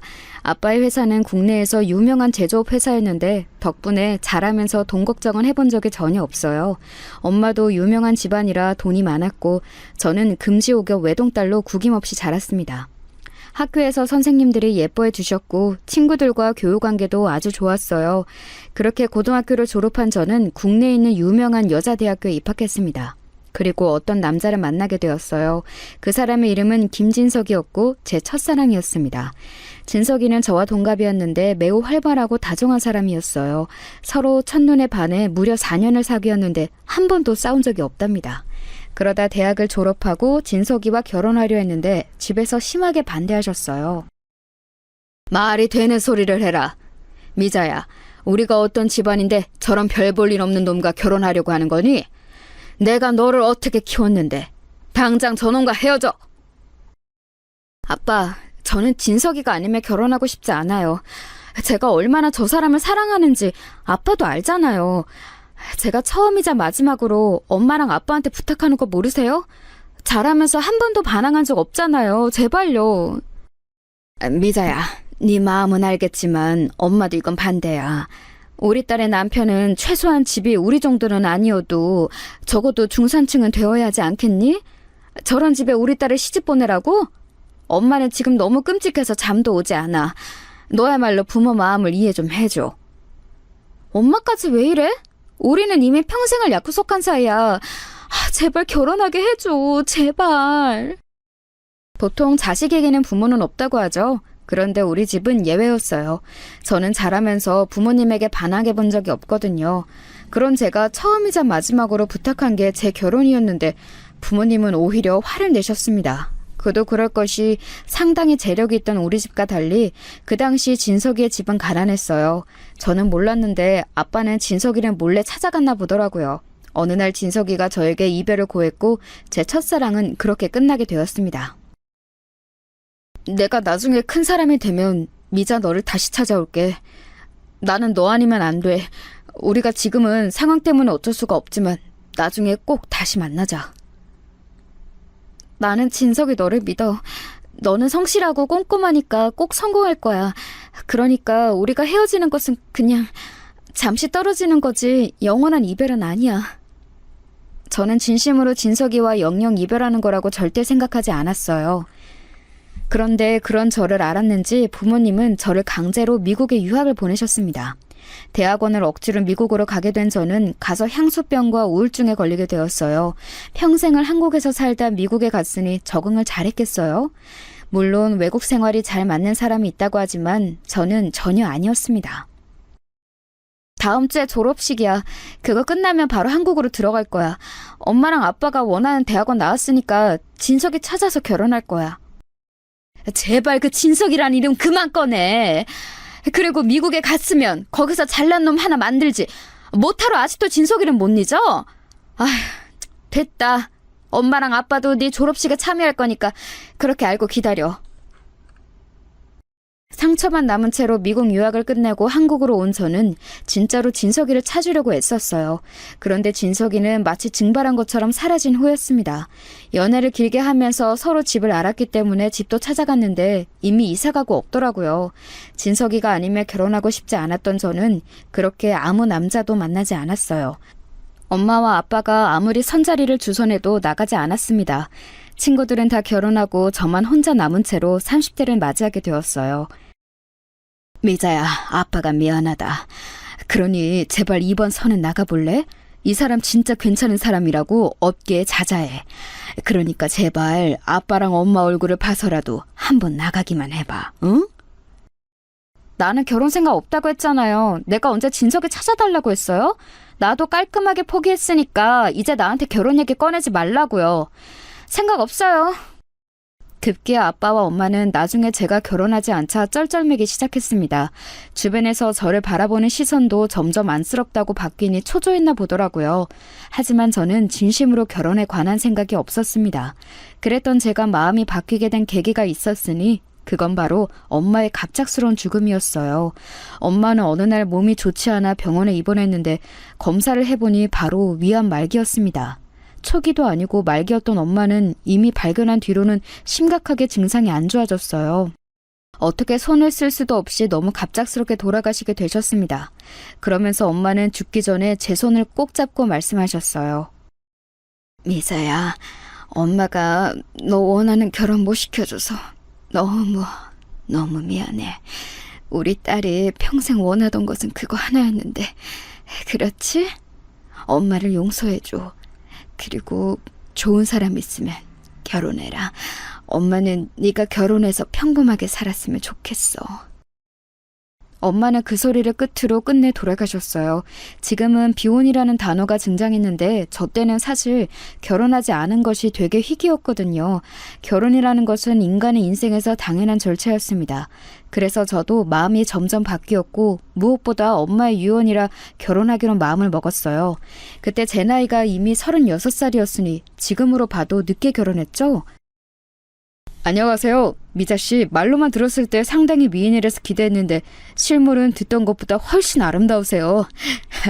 반갑습니다. 저는 아버님 거래처 회사의 아들 안성철입니다. 나이는 34살이고 취미는 골프입니다. 아, 네, 안녕하세요. 아버지한테 저도 얘기 많이 들었어요. 반갑습니다. 저는 현재 아버지 회사에서 일을 배우고 있어요. 성철 씨도 아버지 회사에서 같이 일하고 있다고 들었는데 맞나요? 네, 맞습니다. 그래서 미자 씨 아버님이 우리 회사에 오셨다가 저를 눈여겨보셨나 봐요. 사실 제가 잘 보이려고 일부러 애쓴 것도 맞습니다. 제가 결혼하고 싶다고 하니 아빠는 신이 나서 주변을 수소문하기 시작했어요. 그리고 아빠 회사 거래처의 아들을 소개해 주셨죠. 안성철이라고 본인을 소개한 남자는 매우 말주변이 좋았습니다. 어색하지 않게 해줘서 저도 편하게 얘기할 수 있었어요. 애초에 결혼을 앞두고 만난 사이라 우리는 만난 지 3개월 만에 결혼을 진행했습니다. 안서방네 회사가 우리보다는 규모가 매우 작아. 그래도 성장 가능성이 있어서 눈여겨보고 있었거든. 우리 회사와 안서방네 회사가 협업하면 우리는 아주 크게 사업을 확장할 수 있지. 그쪽에서도 아마 그걸 알고 있을 거야. 오히려 땡 잡은 거지. 아빠가 알아서 좋은 사람 구해왔을 거라 생각해요. 돌아가신 엄마 소원이 제 결혼이었으니까 저도 이제 마음이 편해요. 아빠가 알아온 결혼감이라 이번에는 당연히 반대하지 않으셨어요. 서로 집안에서 우리의 결혼을 바랐던 사이라 속전속결로 결혼식이 진행되었습니다. 집안의 만남이었지만 성철 씨는 저에게 매우 잘해주었어요. 그래서 저도 마음을 활짝 열게 되었습니다.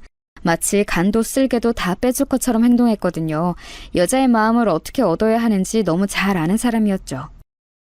미자야, 잘됐다. 나는 네가 노처녀로 언제까지 있을까 걱정했었어. 그런데 이렇게 괜찮은 사람 만나서 결혼한다니까 내가 다 기뻐. 이제 우리 미자까지 유부녀네? 신난다. 나도 이제 너희가 시댁이니 남편이니 이런 얘기할 때 낄 수 있어서 좋아. 아이 낳으면 그때 나 많이 도와줘야 한다? 너희 내가 아이들 선물이랑 옷 많이 사줬던 거 잊지 마. 얘는? 우리가 그걸 어떻게 잊니? 옷이랑 장난감 다 물려줄 테니까 걱정하지 말고 잘 살아. 진짜 어머님 돌아가시고 웃는 거 본 적이 없었는데 이제 웃어서 너무 마음이 놓여.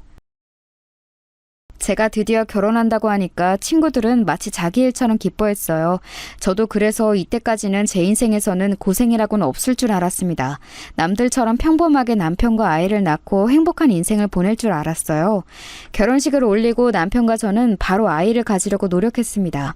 그런데 제가 워낙 늦게 결혼해서 아이를 가지려고 하니 나이가 걸리더라고요. 이미 지금 산모분 나이가 있어서 노산이에요. 지금 상태로는 자연 임신이 매우 힘듭니다. 인공수정을 통해 임신하셔야 하는데 그렇게 하시겠어요? 네, 저희는 임신을 꼭 하고 싶어요. 어떤 것부터 시작해야 하나요? 돈은 상관없으니까 아이만 가지게 해주세요. 간절해요. 나이도 나이였는데 제가 저 때 몸 상태가 그리 좋은 편이 아니었거든요. 아빠를 도와 회사 일을 처리하느라 스트레스가 많던 시절이었습니다. 그래서 저도 임신을 하려고 해도 상황이 너무 힘들었어요. 결국 몇 번의 시도 끝에 인공수정으로 임신하게 되었습니다. 남편과 저는 무조건 아이를 가지고 싶었어요. 그래서 아무리 힘들어도 꼭 참고 노력했습니다. 마침내 임신에 성공했고 그 사실을 양가에 알렸더니 매우 좋아하셨어요. 의사가 말하길 절대 무리하지 말라고 하더라고요. 자연 임신이어도 조심해야 하는데 저는 인공수정이라 더욱 안정이 필요하대요. 그래서 회사는 당분간 나가지 못해요. 집에서 편하게 퇴교할게요. 그래, 그건 걱정하지 마라. 우리 딸의 건강이 최우선이지. 어렵게 가진 아이니까 집에서 걱정이라고는 하지도 말고 편하게 있으렴. 필요한 거나 먹고 싶은 게 있으면 언제든지 아빠에게 말하고. 알겠지? 임신에 성공하고 병원에서 권고한 대로 아예 출근도 하지 않고 태교에만 집중했어요. 아이를 기다리며 남편과 더욱 돈독해지고 사이도 좋아졌습니다. 그렇게 집에서 편하게 태교하고 저는 아무 문제 없이 출산까지 하게 되었어요. 우리 미자를 닮은 예쁜 공주님이네. 어쩜 이렇게 예쁘게 생겼을까. 아이고, 내가 손녀딸도 안아보네. 하늘에 있는 이 엄마가 봤으면 얼마나 기뻐했을까. 안 그래도 남편하고 주말에 엄마 납골당에 다녀오려고요. 그리고 너무 슬프게 생각하지 말고 아빠가 엄마 목까지 사랑을 더 주면 되잖아요.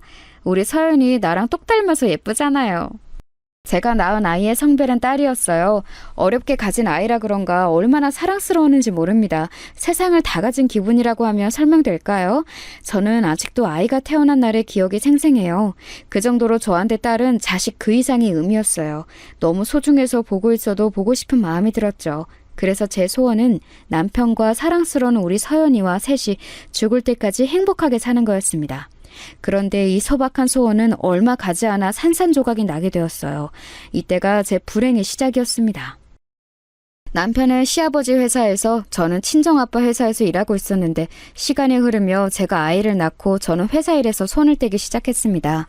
어렵게 가진 아이라서 잘 키우고 싶은 마음이 매우 컸거든요. 그러면서 남편이 제 일을 대신해주고는 했습니다.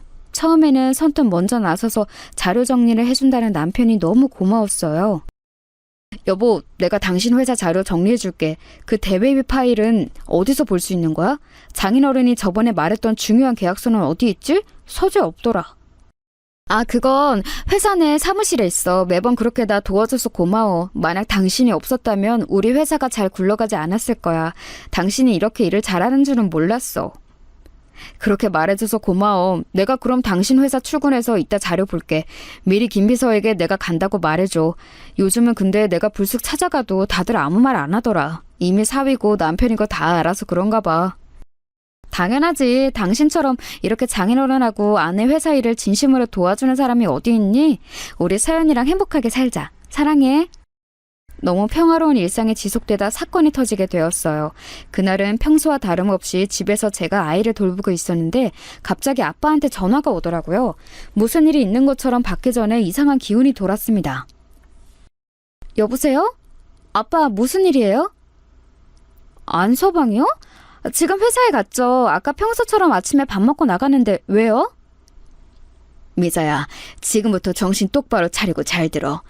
안서방이 아무래도 우리 회사 정보를 다 빼낸 것 같다. 갑자기 거래처들이 죄다 계약을 안 하고 안서방네 회사는 계약하더라. 심지어 일하던 직원들도 줄줄이 사표를 내고 있어. 뭐라고요? 아빠 잠시만요. 조금 자세히 말해주세요. 저 지금 너무 놀라서... 아니, 네? 아니, 남편 오늘도 평소랑 다른 점이 없었어요. 아빠한테 들은 내용은 너무 충격적이었어요. 저는 진짜 남편이 우리 아빠의 회사 자료를 전부 보면서 뒤에서 몰래 딴짓하고 있다는 사실을 전혀 몰랐습니다. 그만큼 남편을 믿었고 우리 아빠고 남편을 상당히 신뢰했어요. 알고 봤더니 남편은 본인 회사보다 훨씬 규모가 컸던 우리 회사를 질투했더라고요. 그러면서 우리 회사의 주요 인원을 빼가고 자료도 빼돌리고 중요한 계약건도 가로챘습니다. 심지어 횡령까지 해서 나중에 아빠와 제가 알아차렸을 때는 이미 손을 쓸 수가 없는 상태였어요. 지금에서야 아무렇지 않게 이렇게 얘기하지만 저 때는 너무 당황해서 심장이 빨리 뛰어 과호흡이 올 정도였습니다. 남편에게 전화했더니 남편은 전화를 받지 않더라고요. 심지어 그날 밤에는 집에도 오지 않았습니다. 어머니, 아버님, 문 열어주세요. 지금 이게 말이 된다고 생각하세요? 문 열어주세요. 지금 애 아빠 어디 있어요? 어떻게 이럴 수가 있냐고요? 아유, 잠시만. 나도 이게 지금 무슨 일인가 싶어. 나도 오늘 알았어. 잠시만 일단 들어와라. 여보, 아들하고 연락돼? 아이를 업고 시댁으로 달려간 저는 시댁 거실에 주저앉아 엉엉 울었어요. 시부모님 반응을 보니 시부모님도 이렇게 일이 커질 줄은 몰랐던 것 같더라고요. 아니, 나는 아들이 사돈 회사가 워낙 크니까 같이 잘해보자는 의미로 그런 줄 알았지. 아휴, 내가 미안하다. 시아버지는 어느 정도 알고 있었지만 이 정도로 커지는 것은 예상하지 못했다고 했습니다. 그렇게 며칠을 울며 아무것도 먹지 못하고 있었어요. 그러다 남편이 아주 수척해진 얼굴로 집에 왔습니다. 친정아빠가 집에서 달려와서 남편과 같이 얘기했어요. 그런데 심지어 남편은 우리 회사에서 빼간 정보와 인재를 줄줄이 놓쳤다고 하더라고요. 어떻게 안서방이 우리 뒤통수를 쳐? 안서방 자네를 내가 얼마나 믿었는데. 지금 심지어 우리 회사는 부도가 나게 생겼어. 다른 건 다 그냥 넘어갈 테니 우리 회사는 지켜주게. 제발. 저도 이러려고 그런 건 아니었는데 일이 꼬이면서 매우 커졌어요. 장인어른, 미자야, 내가 미안하다. 우리 서연이를 볼 면목도 없어. 지금 일이 다 꼬였어요. 우리 회사도 지금 부도 직전이에요. 이렇게 우리 집을 배신할 거면 당신 회사라도 살렸어야지. 지금 우리 그럼 어떡해? 당신도 우리도 지금 두 집안이 망하게 생겼잖아. 당신 제정신이야? 어? 사람이 어떻게 이래? 권력이 눈이 멀어도 적당히 멀어야지. 처음엔 그냥 우리 회사가 당신 회사처럼 저 정도 규모가 되길 원했었어. 그래서 야금야금 빼간 것은 맞아. 그런데 그 과정에서 다 꼬여버렸어. 어떡해. 어떡해. 안서방, 진정하고 우리 차라리 그럼 합병이라도 하는 거 어떤가? 두 회사가 다 망하면 당장 직원들은 어떡하고 우리는 어떡해? 제발 정신 차리고 뭐라도 해보자. 응? 남편은 심지어 본인 회사까지 말아먹었어요. 나중에는 남편 회사도 망하고 우리 회사도 망해서 손을 쓸 수가 없는 지경이 되었습니다. 시아버지까지 나서서 회사들을 살리려고 했으나 이미 기울어진 회사는 돌이킬 수가 없었어요. 내가 어떻게 키운 회사인데 우리 아버지랑 할아버지가 이 회사를 키우려고 얼마나 고생하셨는데 나는 그분들에게 죄송해서 죽지도 못해. 아이고. 아빠, 정신 차려요. 아빠. 119. 여보세요? 여기 사람이 쓰러졌어요. 빨리 와주세요. 친정아빠는 충격에 그대로 쓰러져서 병원에 입원하셔서 깨어나지도 않았어요. 충격이 너무 커서 마치 잠이 든 것처럼 눈을 뜨지 못하셨습니다. 그래도 호흡이 끊겨서 돌아가신 것은 아니라 그나마 다행이었죠. 너무 절망적인 그때 우리 딸의 나이가 겨우 4살이었습니다. 한창 부모 품에서 아무것도 모른 채로 자라야 하는 우리 딸에게 너무 미안했어요. 제가 다시 뭐라도 해보려고 노력했는데 4년 동안 실무에서 손을 떼고 있어서 뭐가 뭔지 모르겠더라고요. 이미 수습하려고 해도 수습할 수 없을 지경이 되었기도 했습니다. 어떡할 거야? 어떡할 거냐고! 지금 우리 아빠는 정신적 충격으로 쓰러져서 병원에 입원했어. 언제 일어날지도 몰라. 이게 다 당신 때문이잖아. 왜 그랬어? 망할 거면 혼자 망하지. 왜 내 인생을 이렇게 만들어? 그럼 나보고 어떡하라고.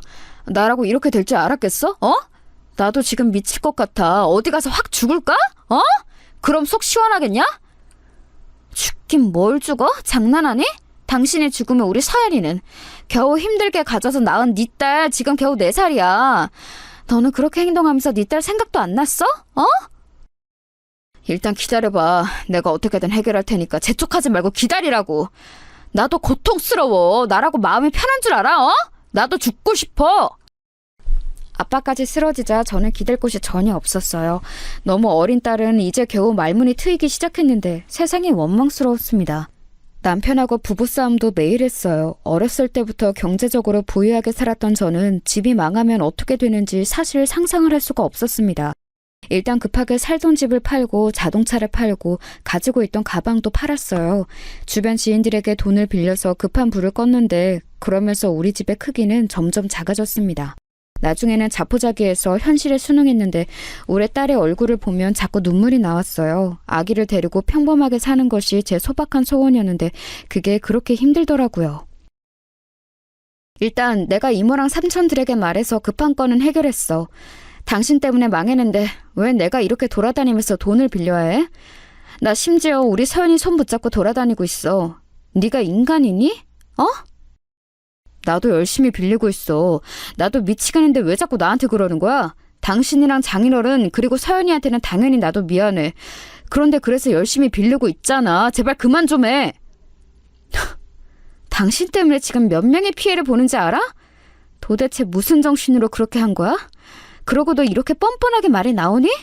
진짜 해도 너무한다. 사람이 어떻게 그래? 결혼 전에 이런 사람인 줄 알았다면 당연히 결혼하지 않았을 거예요. 그렇게 시간이 흘러 서연이는 6살이 되었습니다. 친정아빠는 깨어날 생각을 하지 않았고 그동안 이사도 수도 없이 다녔어요. 집의 크기는 날이 갈수록 작아졌습니다. 어렸을 때부터 부유하게 자랐던 저는 도저히 적응이 되지 않더라고요.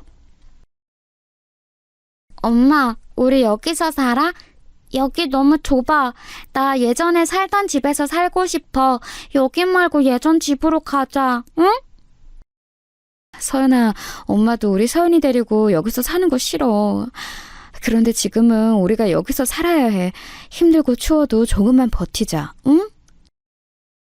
조용하던 딸도 집의 크기가 점점 작아지자 불만을 말하기 시작했어요. 심지어 마지막에 살던 집은 정말 말 그대로 단칸방이었습니다. 반지하였는데 이런 집에서 사람이 산다는 것도 그때 처음 알았어요. 아이가 커가며 들어가는 돈이 많았는데 문제는 나가는 돈이 더 많았습니다.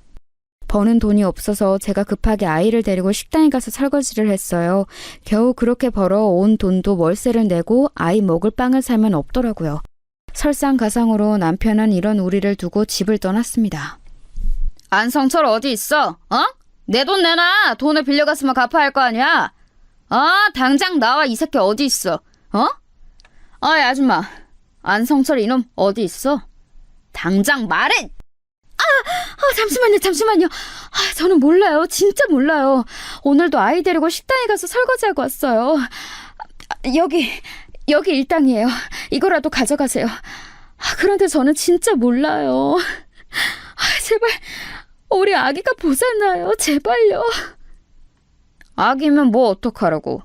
당장 내 돈 8천 내놔. 8천만 원이 장난이야? 어? 그러면 그 애라도 나한테 주던가 확. 안 돼. 잠시만요. 제가 어떻게든 돈을 구할게요. 그러니까 제발 아이는 건들지 마세요.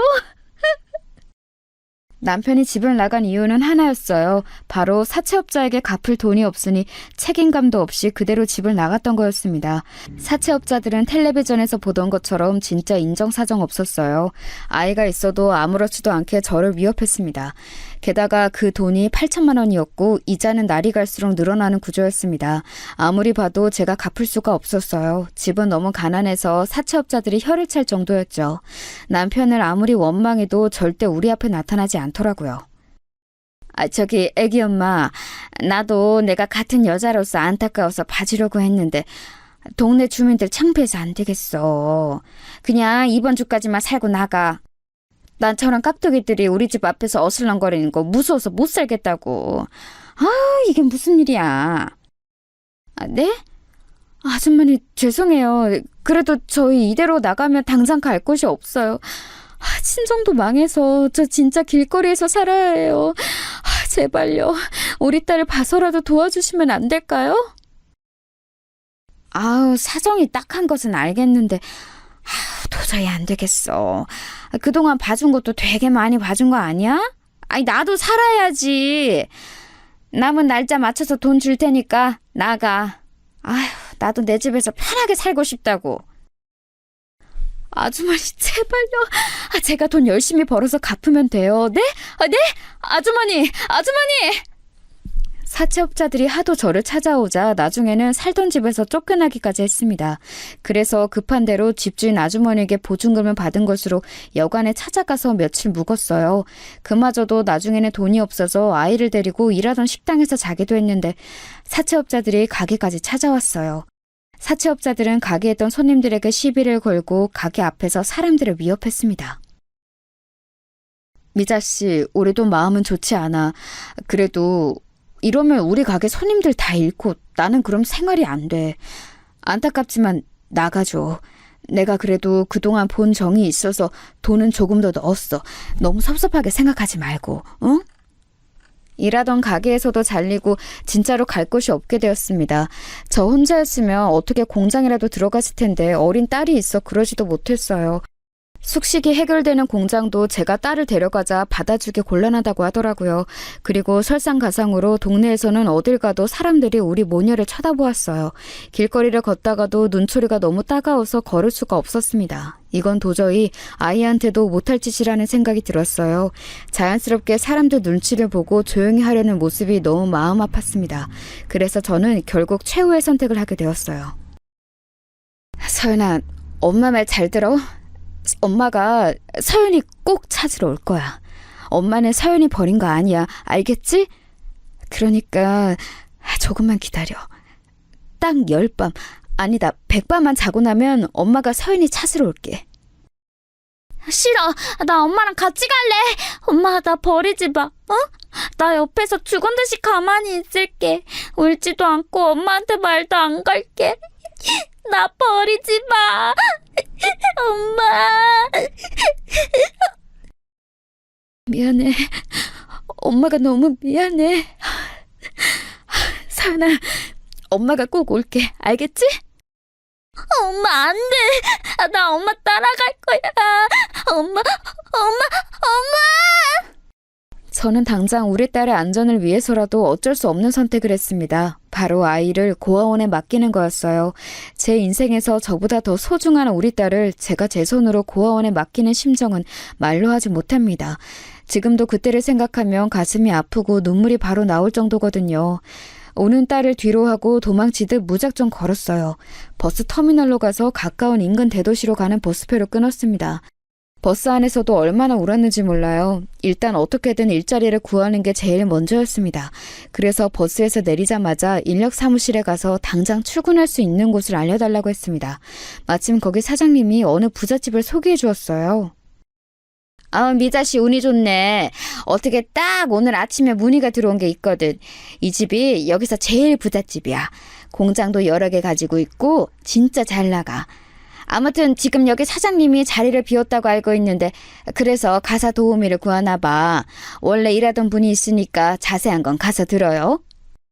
사장님의 소개로 가사 도우미를 하게 되었는데 그 집에 도착해서 저는 한동안 들어갈 수가 없었어요. 왜냐하면 일단 크기 자체가 압도적으로 컸는데 자꾸 제가 어릴 때 살던 집이 떠올랐거든요. 저도 이런 집에서 어릴 때는 부모님과 함께 행복하게 살았으니 그 기억이 자꾸 나서 눈물이 나왔습니다. 하지만 현실은 빨리 돈을 벌어 우리 서연이를 데리러 가야 했죠. 그렇게 집에 갔더니 원래 일하던 분이 상황을 자세히 설명해 주셨어요. 내가 고향으로 이제 내려가려고 새로 사람을 구하게 됐어요. 이 집에서 10년 넘게 일했는데 아쉽네. 여기 사장님 젠틀하고 좋은 분이에요. 사모님도 참 곱고 다정하고 좋으셨는데 병으로 돌아가셨어요. 그래서 지금은 사장님하고 딸하고 둘이 살아요. 그런 사정이 있었군요. 따님은 몇 살이에요? 사모님은 언제 돌아가셨어요? 이런 사정이 있을 줄은 몰랐어요. 제가 인력사무소에서 사장님 말 듣고 진짜 바로 온 거라서요. 딸은 지금 중학생이에요. 한창 사춘기라 예민할 때죠. 그래도 성격은 조용해요. 사모님은 6년 전에 돌아가셨는데 애초에 사장님하고는 정략 결혼이었어요. 듣기로는 사모님 친정이 진짜 잘 산다고 하더라고요. 아무튼 그래서 딸은 되게 내성적이고 말도 없어요. 지금 시기가 사장님이 일 때문에 바빠서 자리를 한 달을 비운 시기라 집안은 되게 조용할 거예요. 잘 왔어요. 일하던 분에게 들은 내용으로는 사장님의 회사는 국내에서 알아주는 유통회사였어요. 생각보다 훨씬 대단한 회사의 사장님이더라고요. 하지만 사장님은 일이 워낙 바빠 집에 애초에 잘 들어오지 않는다고 했어요. 그러면서 돌아가신 사모님과는 정략 결혼이었고 그 사이에서 태어난 딸은 매우 소심하고 내성적이라고 했습니다. 대궐 같은 집인데 제가 하는 일이라고 딸의 끼니를 차려주고 청소하는 게 전부였어요. 딸이 워낙 방에만 틀어박혀 있어서 청소도 할 게 별로 없었습니다. 오히려 그래서 입주 가정부로 일했는데 혼자 있는 시간이 많았어요. 그러다 보니 우리 딸이 자꾸 생각나더라고요. 사장님이 집에 오시면 그때 부탁이라도 해볼까 생각했죠. 원래 일하던 분이 고향으로 내려가시고 사장님의 딸과 저만 집에 남게 되자 저는 자꾸 그 따님을 보며 우리 서연이가 떠올랐습니다. 따님의 이름은 수연이었는데 이름까지 비슷해서 더 그랬어요. 학생, 아니 수연아. 이거 아줌마가 만든 잡채야. 한번 먹어봐. 아줌마한테도 딸이 있는데 이걸 그렇게 잘 먹거든. 입에 맞았으면 좋겠다. 맛있어? 네. 그래? 맛있다고 하니까 다행이다. 그럼 천천히 꼭꼭 씹어 먹어. 그리고 아줌마가 이따 간식으로 계란 샌드위치랑 오렌지 주스해서 방으로 가져다 줄게. 또 필요한 거 있으면 언제든지 말해. 알겠지? 수연이를 보면 자꾸 우리 딸이 떠올라서 엄마처럼 행동하게 되더라고요. 만약 남편이 우리 친정을 배신하지 않았다면 이렇게 살고 있을 거라 생각하니 가슴이 아팠습니다. 그리고 수연이가 워낙 말도 없어서 자꾸 신경이 쓰였어요. 한창 예민할 나이인데 엄마는 죽고 없고 아빠는 바빠서 이렇게 한 달이나 자리를 비우니 얼마나 외로웠겠어요. 그래서 일부러 더 제가 먼저 다가갔더니 수연이도 점차 저에게 마음을 열기 시작했습니다. 수연아, 아줌마가 떡볶이 만들었어. 저번에 보니까 떡볶이 맛있게 먹는 것 같아서 해봤는데 어때? 그리고 이거는 시장에 갔다가 우리 수연이가 입으면 예쁠 것 같아서 잠옷으로 사왔어. 만약에 마음에 안 들면 안 입어도 돼. 떡볶이 맛있어요. 감사합니다. 옷도 감사해요. 그런데 아줌마 딸은 몇 살이라고 했죠? 우리 딸? 우리 딸 이름은 서연이고 지금 6살이야. 너무 예뻐. 그래서 너무 보고 싶어. 우리 딸을 얘기하니까 눈물이 나오네. 미안하다 수연아. 마저 먹어. 죄송해요. 이러려고 물어본 건 아니었어요. 저는 그냥 아줌마 딸이 부러워서. 아니, 그러니까 제 말은 저도 엄마가 있었으면 얼마나 좋았을까요? 아줌마 같은 엄마가 있으면 세상에 두려울 게 없을 것 같아서. 뭐? 수연이 네가 그렇게 말해주니까 고맙다. 그런데 나는 0점짜리 엄마야. 내가 내 손으로 우리 딸을 고아원에 보냈거든. 지금도 말하면서 너무 보고 싶어. 수연이와 저는 서로 이렇게 속에 있는 얘기도 하게 되었습니다. 그러면서 우리 둘은 급속도로 가까워지기 시작했어요. 수연이가 학교에 가면 저는 몰래 고아원에 가서 우리 딸이 어떻게 지내나 보기도 하고 아빠 병원에 가기도 했습니다. 아빠는 그때까지도 일어나지 않고 있었어요. 병원비는 이미 밀릴 대로 밀려서 다음 달에 갚지 않으면 쫓겨날 지경이었죠. 딸을 데려오는 것이 어쩌면 더 늦어질 수도 있다고 생각하니 너무 갑갑했습니다.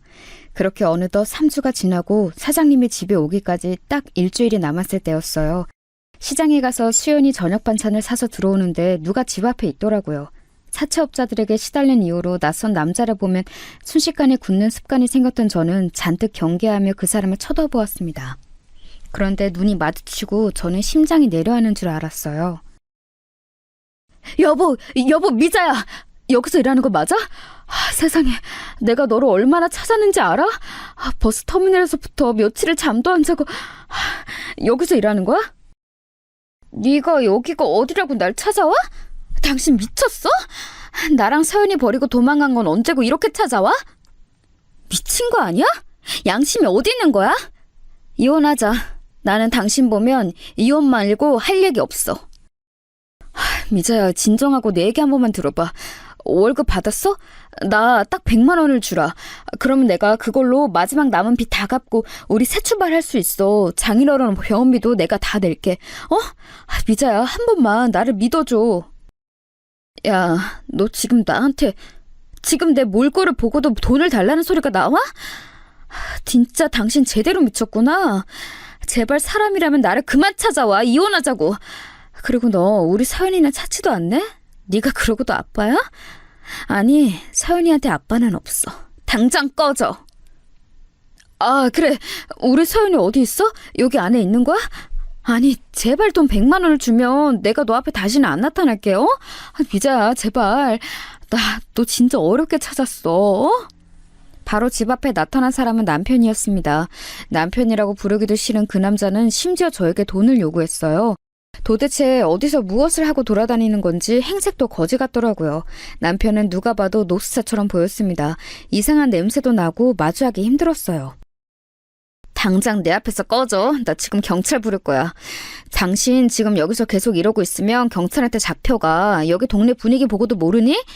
여기 부잣집만 있는 동네야. 만약 당신이 우리 친정을 배신하지 않았다면 우리도 이러고 살고 있겠지. 다 당신 업보야. 나도 이러고 싶지 않은데 어쩔 수가 없잖아. 그래서 어떻게든 책임진다고 하는 거잖아. 당신 도대체 나한테 왜 이래? 내가 당신하고 서연이 버리고 도망갔어? 아니잖아. 도망간 거 맞잖아. 그래서 내가 지금 이렇게 남의 집에서 가정부로 일하는 건데 지금 어디서 발뺌이야? 나는 당신하고 살았던 내 몇 년이 너무 후회된다고. 우리 다시는 엮이지 말자. 제발 내 인생에서 사라져. 이 말을 끝으로 저는 집 안으로 들어가 바로 경찰에 신고했습니다. 그리고 바로 수연이의 저녁을 차리는데 자꾸 눈물이 나오더라고요. 도대체 내 인생이 어디서부터 꼬인 걸까 생각이 들었죠.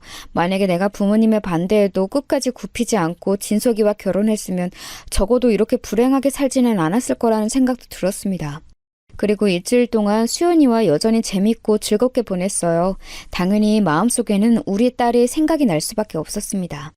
그런 저를 눈치챘는지 수연이는 조심스럽게 얘기를 꺼내더라고요. 아줌마, 내일 아빠 오잖아요. 그러면 아줌마랑 저랑 둘이 아빠한테 아줌마 딸 데려와도 되냐고 물어보는 거 어때요? 사실 저도 아줌마 딸 서연이 궁금해요. 저 혼자라서 외로움 많이 타는 거 알죠? 서연이랑 같이 살면 좋을 것 같은데. 아이고 수연아, 네가 아줌마 생각도 해주고 너무 고맙다. 그런데 나도 내일 사장님 얼굴을 처음 보는 날이잖아. 일단 조금 지내다가 말을 꺼내는 게 좋을 것 같아. 너무 초면에 그런 부탁하면 사장님이 내키지 않을 수도 있어. 수연이가 조심스럽게 해준 얘기에 저는 감동했어요. 한 달 동안 둘이 붙어 있으면서 짧다면 짧은 기간이었지만 정이 많이 들었거든요. 그리고 드디어 사장님의 얼굴을 보는 날이 되었습니다. 미리 비서를 통해 몇 시에 도착하는지 알고 있었어요. 수연이가 학교에서 돌아온 직후더라고요. 미리 저녁을 맛있게 만들고 수연이와 두근거리는 마음으로 사장님을 기다렸습니다. 문 밖에서 도착하는 소리가 들리고 사장님이 현관을 열고 집 안으로 들어왔어요. 아빠 보고 싶었어. 오랜만이야. 아빠도 나 보고 싶었지? 그럼 우리 수연이 잘 있었어? 아빠가 한 달이나 집을 비워서 미안해. 그래서 아빠가 우리 딸 주려고 선물도 사왔어. 이것 봐, 우리 수연이가 좋아하는 초콜릿이야. 그나저나 그동안 일하시는 분도 바뀌었다며? 응, 새로 바뀐 아주머니 너무 좋으셔. 음식도 잘하시고 나도 잘 챙겨주셔. 부엌에 계실 거야. 이리 와. 수연이와 정답게 대화를 나눈 사장님은 부엌으로 걸어왔어요. 저는 고개를 숙여 인사하고 눈을 마주쳤는데 순간 너무 놀라서 그대로 굳게 되었습니다. 인생을 살며 그날이 제일 심장이 빨리 뛰었던 날이었어요. 세월이 아무리 흐르고 많은 시간이 지났어도 절대 잊지 못하는 얼굴이 제 눈 바로 앞에 있었거든요. 그리고 놀란 것은 저뿐만이 아니었습니다. 사장님도 저를 보고 매우 놀라 눈이 커졌거든요. 수연이만 중간에서 아무것도 모른 채 웃고 있었죠. 정적을 깬 것은 바로 사장님이었습니다. 너 김미자 아니야? 네가 어떻게... 아니 미자야, 너 미자 맞지? 아닐 리가 없어. 내가 너를 어떻게 잊어. 진서가... 미자야, 김미자. 맞구나. 세상에. 아니 너 그동안 어떻게 지낸 거야? 아니 그나저나 네가 왜 이러고 있어? 네가 왜 가사 도우미를 해? 응? 아줌마랑 아빠랑 서로 이미 아는 사이예요? 우와. 수연아, 아빠가 미안한데 아주머니와 둘이 얘기해도 될까? 네 방에 가 있으렴. 이따가 아빠가 방으로 갈게. 급하게 수연이를 방으로 보내고 저는 식탁에 앉아 오랜만에 본 사장님, 아니 진석이와 얘기를 하게 되었습니다. 그때 미국에서 유학하고 와서 너를 한참 찾았어. 네가 살던 집도 가고 학교도 가고 친구들에게 연락하고 난리도 아니었어. 그런데도 너를 찾을 수가 없었어. 그래서 나는 그 뒤로 결혼도 포기하고 살다가 지금 남편을 만나게 됐어. 얘기하자면 긴데 그렇게 너를 반대했던 우리 엄마는 하늘로 가셨고 아빠는 병원에 계셔. 그리고 결혼한 남편은 우리 친정을 배신해서 집안을 말아먹었어. 그 사람 때문에 폭삭 망해서 키우던 딸은 고아원에 내 손으로 맡겼고 나는 이러고 있는 거야. 아, 미차, 너에게 이런 일이 있을 줄은 몰랐어. 너무 가슴 아파서 뭐라 말해야 할지 모르겠다. 나는 사실 너희 부모님에게 그 당시 너를 떠나달라는 부탁을 받았어. 그리고 그 부탁과 함께 많은 돈을 받았고 그 돈으로 이렇게 사업도 시작한 거야. 어떻게 보면 미자 너희 부모님 덕분이야. 아, 그랬구나. 나는 그거는 몰랐어. 어쨌거나 이렇게 잘 지내고 있다니 너무 다행이다. 다시 만날 때는 나도 뭔가 떳떳한 모습으로 만나고 싶었는데 이렇게 만날 줄이야. 너무 민망하다. 아니야, 전혀 민망하지 않아도 돼. 그나저나 그럼 네 남편은 지금 어디 있는 거야? 아, 참고로 사실 나는 미자 너를 잊은 적이 없어. 지금 수연이 엄마도 사실은 정략 결혼이야. 남편은 나한테 빚을 떠넘기고 도망다녀. 얼마 전에도 여기 집 앞으로 찾아왔더라. 다음에 오면 이혼 도장 찍으라고 하려고. 내가 그 사람만 생각하면 열불이 나서 견딜 수가 없어. 내 인생의 원수야. 그날 진석이와 저는 진지하게 그동안 어떻게 살았는지 공유했습니다. 그러면서 울고 웃고 밤을 새워가며 얘기하다 보니 다음날 동이 트더라고요. 오랜만에 본 진석이는 여전히 멋있었고 다정했습니다. 증발한 것처럼 사라지더니 이렇게 번듯한 기업의 사장님이 되어서 얼마나 반가웠는지 몰라요. 그리고 너무 놀랍고 고맙게도 진석이는 먼저 이렇게 말을 꺼내주었어요. 미자야, 오늘 바로 고아원에서 네 딸 데려와. 내가 김비서 시켜서 서류 처리랑 나머지는 알아서 할 테니 일단 데려와. 나는 네 딸이 고아원에 있는 것을 원하지 않아. 너무 고마운 진석이 덕분에 저는 바로 고아원에 달려가서 아이를 데려왔습니다. 안녕? 나는 수연이 언니야. 네 이름이 서연이지? 아줌마한테 얘기 많이 들었어. 반가워. 언니랑 언니 방에 가서 놀래? 수연이와 서연이는 처음 만난 사이인데 얼마나 둘이 잘 놀았는지 모릅니다.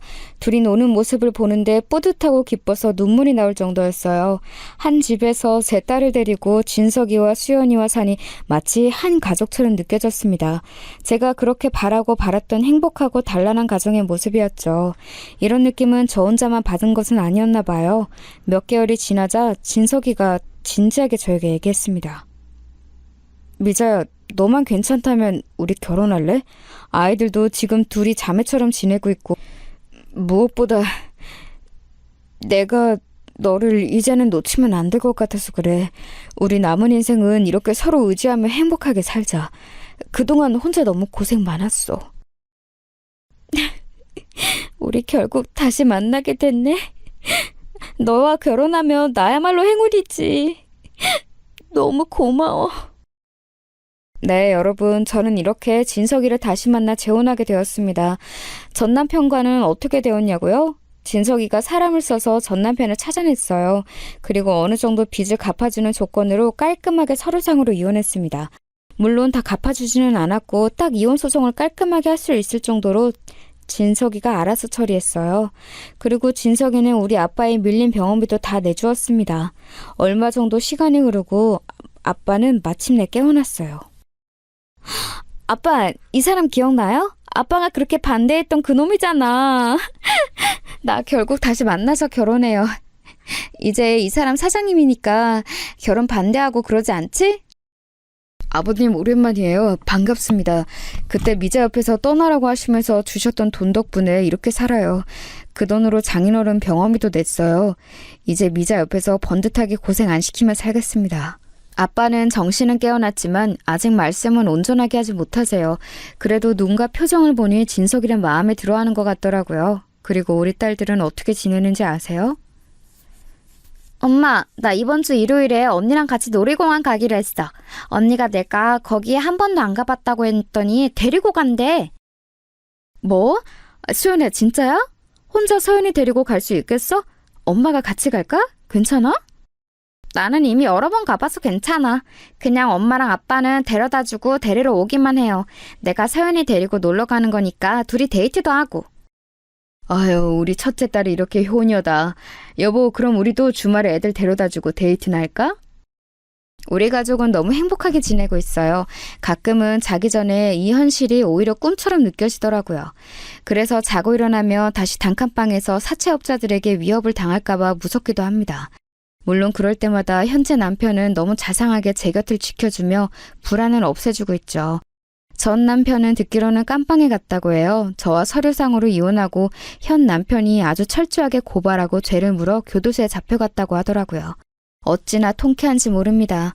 저는 이제 전 남편과 예전 결혼 생활을 다 잊고 새 인생을 살도록 하려고요.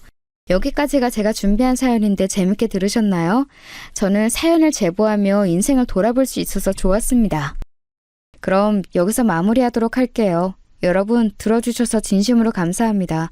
여러분도 행복하고 따뜻한 일상 보내시길 바랄게요. 감사합니다.